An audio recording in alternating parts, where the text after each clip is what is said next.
shrimp. Ayan, binalatan ko yung shrimp. Balat na yan, malinis na siya. Ayan, meron tayong Sprite, paminta, asin, butter, and garlic. Ayan, lagay na natin yung ayun na lang yung apoy.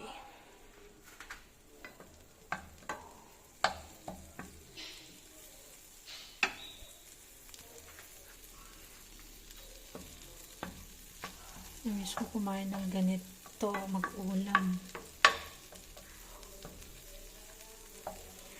Lagyan na kaya natin lahat. Lagyan na natin itong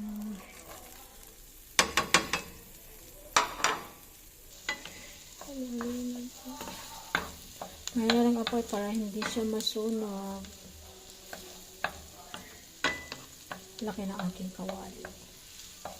Wala na yung maliit naming kawali. Tinapon ng matanda.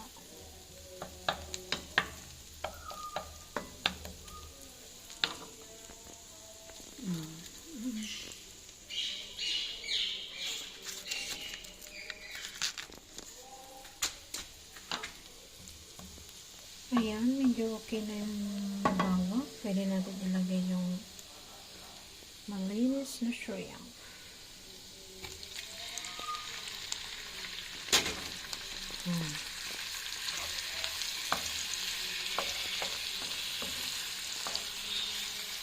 Walang kakain nito kasi hindi naman kumakain ng amo ko nito. Ayan siya. Pwede rin natin ilagay itong salt and pepper para kumapit na yung lasa.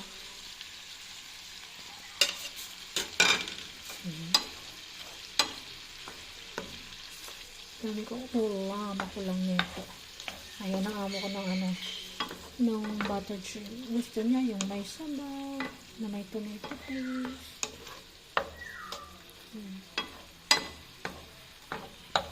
Ayan na siya. Lagay na natin itong Sprite para may dagdag pang lasa. Kunti lang. Oh, hanggang sa patuyuin natin yan. Balikan natin mamaya pag natuyo na. Okay? Okay. Ayan siya. Nilagyan ko konting tomato paste para magkakulay siya.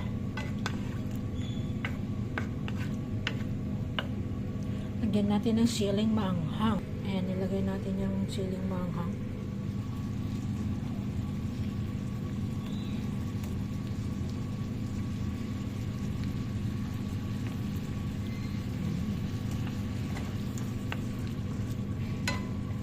Patuyuin lang natin ng konti.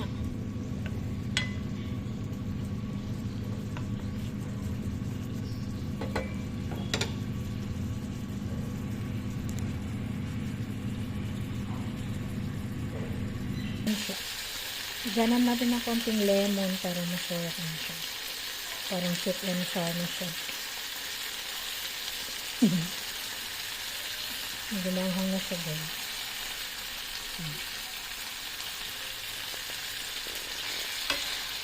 Pwede na siyang, wala na siyang tubig. Wala na siyang sabaw. Pwede na siyang ihain. Diba? Nakaluto ang katulong ng kanyang sariling pagkain.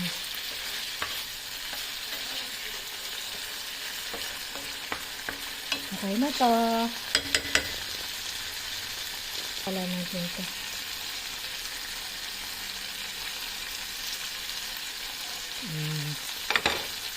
See?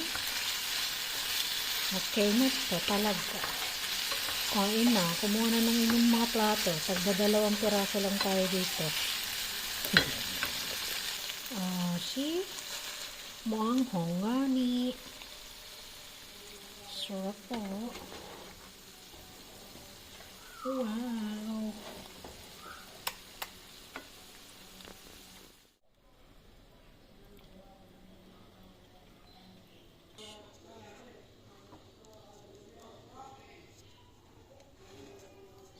Ang dami niyang bawang. Ang sarap. Ang bango. Ayan.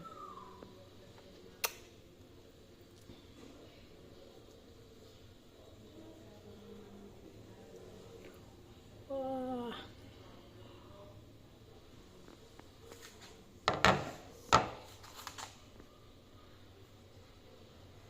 Kain guys.